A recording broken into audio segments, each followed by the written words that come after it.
எல்லா வானிலை மாற்றங்களுக்கும் பெஸ்டா இருக்கும் இந்த ரூபிலெக்ஸ் பெயிண்ட்ஸ். வர்ணம் பூசுவதற்கு மட்டுமல்ல, உங்கள் வீட்டை பாதுகாக்கவும் ரூபிலெக்ஸ் பெயிண்ட்ஸ். தீபம் அகர்பத்தி, ஒரு தெய்வீக அனுபவம். Periyar Maniammai Institute of Science and Technology, Tanjavur. BTech Biotechnology with specialization in computer science and biology. கும்பராசிக்குண்டான ஆணி மாத பலன்களை பத்தி பார்க்கலாம். கும்பராசியை பொறுத்த வரைக்கும் பாத்தீங்கன்னா, இத்தனை காலகட்டங்கள் குரு பார்வை ராசிக்கு இருந்துச்சு. இப்ப குரு பார்வை விலகிருச்சு. ஆனாலும் குரு யாருன்னா ரெண்டாம் அதிபதி. தன்னுடைய சொந்த வீட்டை பாக்குறது, பணத்துக்கு வருமானத்துக்கு ஏதோ ஒன்று ரெடி பண்ணி கொடுத்துரும். தேவைகளை பூர்த்தி பண்றதுக்கு உண்டான வாய்ப்புகளும் கொடுத்துருவாரு. ஆனாலும் சனி இந்த இடத்த, அதாவது குரு இந்த இடத்த பார்க்கறதுனால, கொஞ்சம் ஏழரை சனி முடிவுல இருக்கிறதுனால கொஞ்சம் எதை செய்தாலும் கொஞ்சம் யோசித்து செய்வது என்பது ரொம்ப நல்லது அப்படிங்கிறதும் எடுத்துக்கலாம். 3 மற்றும் 10ஆம் அதிபதியாக இருக்கக்கூடிய செவ்வாய் 4ஆம் வீட்டுல இருக்கிறதுனால இந்த மாதம் நீங்க என்ன முயற்சி செய்தாலும் நடக்குங்க. எதை நோக்கி பயணப்பட்டாலும் அது சக்சஸ் ஆகும். என்ன விஷயத்தை தொட்டாலும் தொட்டதெல்லாம் பொண்ணாக போகுது. தொழில் நல்லா இருக்குங்க. ஏன்னா 10 குடையவர் ஆகிறாரு இல்லையா, அவர் 4ஆம் வீட்டுல இருந்து தொழில் ஸ்தானத்தையே பாக்குறாரு இல்லையா, அப்ப தொழில் வளரப்போகுதுன்னு அர்த்தம். இப்போ கும்பத்துக்கு பாத்துட்டீங்கன்னா தொழில் போயிருக்கும், வேலை இல்ல, தொழில்ல லாபம் இல்ல, தொழில் ஸ்தானத்துக்கு போறக்கே பிடிக்கல, போனாலே ஒரு மனசு சரியா இல்ல, அவங்க ஒரு நெகட்டிவ் இருக்கிற மாதிரியே இருக்கு. இப்படிங்கிற நிறைய ரீசன் கும்பத்துக்கு இப்ப இருக்கும். பயப்பட வேண்டியது இல்ல. தன்னுடைய சொந்த வீட்டையே செவ்வாய் பார்க்கறதுனால இந்த காலகட்டங்கள்ல குருவையும் சனி பார்க்கறதுனாலையும் 10ஆம் இடத்தையும் தொழில் ஸ்தானத்தையும் குரு பார்க்கறதுனால தொழில் இருக்கக்கூடிய இருள் எல்லாம் விலக போகுது. தொழில் இருந்து வந்த சங்கடங்கள் எல்லாம் விலக போகுது. தேவையில்லாம இருந்து வந்த விஷயத்துல இருந்த மனக்குழப்பங்கள் குறைய போகுது. தொழில் வளர்ச்சிக்குண்டான ஒரு நல்ல பாதையை கண்டிப்பாக இந்த மாசத்துல இருந்தே நடக்கும் அப்படிங்கறதுதான் உண்மை. அப்ப 10 அந்த 10ஆம் இடத்து செவ்வாய் பாக்குதுன்னா அப்பா மூலமாக வருமானம் கிடைக்கும், மனைவி மூலமாக சொத்து பத்துக்கள் கிடைக்கிறதுக்கு வாய்ப்புகள் உண்டு.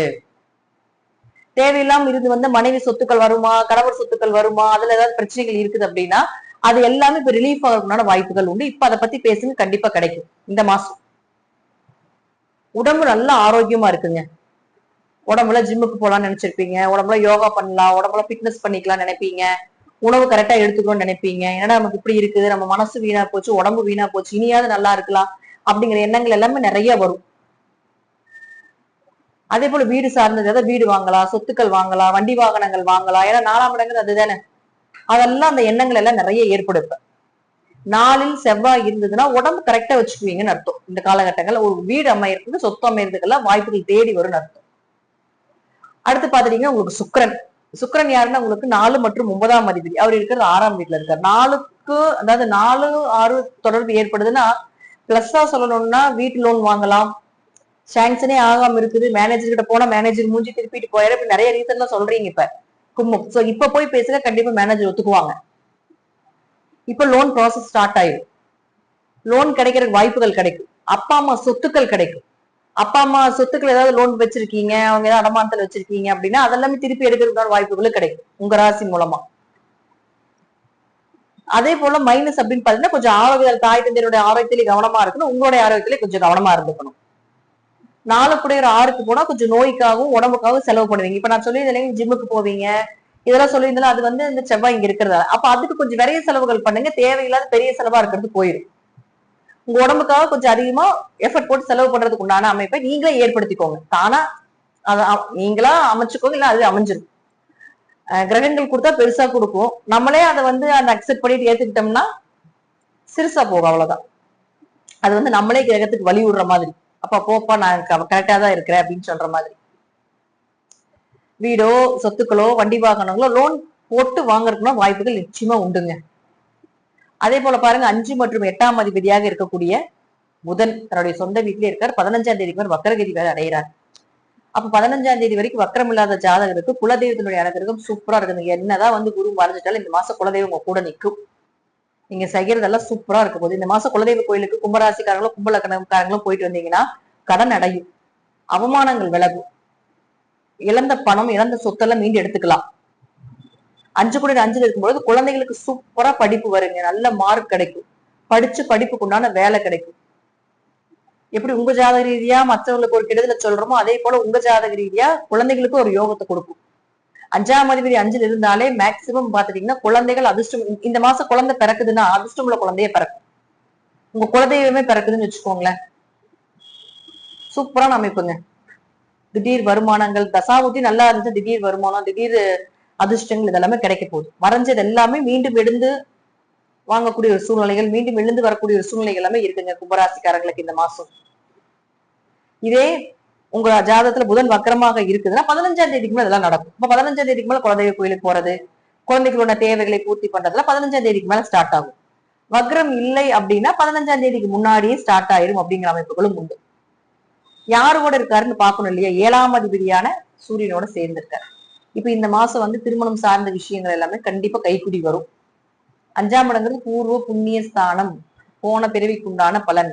இந்த மாசம் பொண்ணு அமைது, மாப்பிள்ளை அமைது. போன ஜென்மத்திலேயே பொண்ணு மாப்பிள்ளையா இருந்திருப்பீங்க, கணவன் மனைவியா இருந்திருப்பீங்க, அல்லது ஏதாவது ஒரு கான்டாக்ட்ல இருந்திருப்பீங்க. அதனுடைய தொடர்ச்சி இந்த கான்டாக்ட்ல வரும். 7 5 இருந்ததுன்னா குழந்தை பிறக்கிறதுக்கு உண்டான வாய்ப்புகள் உண்டுங்க. அதிர்ஷ்டமுள்ள குழந்தைன்னு நம்ம சொல்றதை விட ஏதாவது ஒரு நோய், அதாவது எப்படி சொல்றதுன்னா குழந்தை இல்ல, ஆபரேஷன் பண்ணி தான் குழந்தை எடுக்கணும், குழந்தை எடுக்கிறக்கே ட்ரீட்மெண்ட் பண்ணணும்னு நினைச்சுக்கோ இந்த மாசம் எல்லாம் பண்ணுங்க. அந்த மாதிரி குழந்தைகளை கிடைக்கும். ஒரு அடாப்ட் பண்றதுக்கு வாய்ப்புகள் உண்டு. குழந்தை இல்லாத கும்பராசிக்காரர்களுக்கு எல்லாமே இப்போ குழந்தைக்கு எழுதி வச்சிருக்கீங்க, குழந்தை கிடைக்காம இருக்குது, இந்த மாசம் அதெல்லாம் கிடைக்கிறதுக்கு வாய்ப்புகளும் உண்டு. கணவன் மனைவி அந்யோன்யமா இருக்க போறீங்க. குடும்பத்தோட குலதெய்வ கோயிலுக்கு, தெய்வ அனுகத்தோ குலதெய்வ கோயிலுக்கு, வெளிநாடு வெளியூர் பயணத்துக்கு எல்லாமே சென்று வரதுக்கான வாய்ப்புகள் நிச்சயமா உண்டு. வேலை வெளிநாட்டுல கிடைக்கும். யாராவது வேலை வெளிநாட்டுல தேடிட்டு இருக்கீங்க, வெளியூர்ல தேடிட்டு இருக்கீங்க, வெளி மாவட்டத்துல தேடிட்டு இருக்கீங்கன்னா தாராளமா கிடைக்கும். நல்ல சம்பளத்தோட கிடைக்கிறதுக்கும் வாய்ப்புகள் உண்டு. 20ஆம் தேதிக்கு மேலதான் பாத்துட்டீங்கன்னா சுக்கிரன் கேதுவோட சேரும். அது நேரா உங்க ராசியை பார்க்கும். இங்கிருந்து 8ஆம் பார்வையை இதை பார்த்தது இங்க ராசியை பார்க்கும். சுக்கிரன் கேது, சுக்கிரன் ராகு சேர்க்கை இருக்கக்கூடியவங்க எல்லாம் கொஞ்சம் கவனமா இருந்துக்கோங்க. இந்த சேர்க்கை தேவையில்லாத ஆண்களுடைய தொடர்போ, தேவையில்லாத ஒரு பெண்களுடைய தொடர்போ ஸ்ட்ரைட்டா அஃபெக்ட் உங்களுக்கு ஆகும். அதெல்லாம் கொஞ்சம் கவனமாக இருந்து கொள்வது நல்லது. ஏன் இதை சொல்றேன் அப்படின்னு பாத்துட்டீங்கன்னா முழுக்க முழுக்க முழுக்க இது உங்களை மட்டுமே தாக்கும். ஏன்னா 7.5 சனி முடிச்சு போறப்போ கொஞ்சம் அவமானத்தை கொடுத்துட்டு போயிடும். இது உங்களுக்கு இருந்தாலும் சரி, உங்க குடும்பத்துல வேற யாருக்காவது இருந்தாலும் அவங்க என்ன பண்றாங்க, என்ன செய்யறாங்க, எங்க போறாங்க, எங்க வர்றாங்க, குழந்தைகளுக்கு இருந்தா அவங்க செல்போன் செக் பண்றது, வீட்டுல இருக்கக்கூடியவங்க நோட்ஸ் எல்லாம் எடுத்து செக் பண்றதெல்லாம் கொஞ்சம் பாத்துக்கோங்க. ஏன்னா ஒரு தலைவினிவோ அவமானத்தைவோ கொடுத்துரும். அது நமக்கு தேவையில்லாத பிரச்சனைலாம் நினைக்க கூடாது. என்னமோ பண்ணிட்டு போறாங்க அவங்க, நம்ம அதே போல அதிக நம்பிக்கையும் வைக்க கூடாது. இந்த டைம்ல அவங்க எதுவும் செய்ய மாட்டாங்க, பட் அவங்கள மீறி இந்த கிரகங்கள் செய்ய வச்சிரும். அவங்களுக்கே அதுக்கப்புறம் தான் நம்ம செஞ்சுட்டோமா, நம்ம ஒரு இது பண்ணிட்டோமோ, தப்பா பண்ணிட்டோமோ அப்படிங்கிறத யோசனை வரும். ஏன்னா 7ஆம் இடத்துல இந்த சேர்க்கை வரும்பொழுது ஒரு திருமணத்தை கூட தன்னை எதிர்த்து போய் செய்யற அளவுக்கு சூழ்நிலைகளை கொடுத்து. ஏன்னா 5ல வந்து ஒரு செவ்வாய் வருது. அதனால ஒரு திருமணத்தை கூட எதிர்த்து செஞ்சுட்டு நான் தெரியாம பண்ணிட்டேன் அப்படின்னு ஒரு சூழ்நிலைகளை கொடுத்துரும். ஏன்னா செவ்வாய் அந்த இடத்த 4ஆம் பார்வையை இங்க பாக்கும். இந்த இடத்த தைரியமா பண்ணுவாங்கன்னு அர்த்தம். ஏதாவது காதல் ஏதாவது பண்ணிட்டு இருக்காங்க. ஏன்னா 5 குடையவராக இருக்கு. காதல் திருமணம்னா 5ங்க. 5 குடையவராக இருக்கக்கூடிய சுக்கிரன் 6ல இருக்குது. சோ காதல் திருமணம் ஏதாவது பண்றதுக்கெல்லாம் ஏதாவது லவ் பண்ணிட்டு இருக்காங்க பிள்ளை பசங்க அப்படின்னா கொஞ்சம் கவனமா பாத்துக்கோங்க. இப்ப எல்லாம் அது தூண்டி விட்டுரு குருவோட இருக்கிறதுனால. குருனா குரு பலனை கொடுக்கக்கூடியவர்னு அர்த்தம். அதனால கல்யாணம் பண்றதுக்கு, தனிச்சு போய் பண்றதுக்கு அந்த செவ்வாயும் கேது சப்போர்ட் பண்ணிடும். அதனால கொஞ்சம் கவனமா இருந்து பார்த்து கொள்ள வேண்டியது என்பது நல்லது. நெகட்டிவா சொல்ற அப்படின்னு நினைக்க வேண்டாம். முன்னெச்சரிக்கை பதிவாக சொல்ற. வந்ததுக்கு அப்புறம் ஒண்ணும் பண்ண முடியாது. ஃபர்ஸ்ட் எய்ட் பண்றது நல்லது அப்படிங்கிறதுக்காக இந்த பதிவுகளை சொல்றோம். சோ கவனமாக இருந்து பார்த்து கொள்ள வேண்டும் கும்பராசி என்பதில். மற்றபடி பார்த்துட்டீங்கன்னா கொஞ்சம் நன்மைகள், தொழில் ரீதியாக கடன் வாங்குறதுக்கான ஒரு வாய்ப்புகள் கிடைக்குது, தொழில் ரீதியாக நன்மைகள் கிடைக்குது, வீடுமனை சொத்துக்கள் சார்ந்த விஷயங்கள் கிடைக்குது.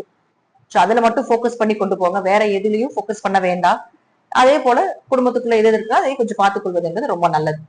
இதெல்லாமே உங்க ஜாதக ரீதியாகவும் தசாபுத்திகள் ரீதியாகவும் கூட நான் சொல்லக்கூடிய கருத்துக்கள் இன்னும் கொஞ்சம் மாறுபடலாம். நன்றி. இன்னும் நல்ல பதிவுல சந்திக்கலாம்.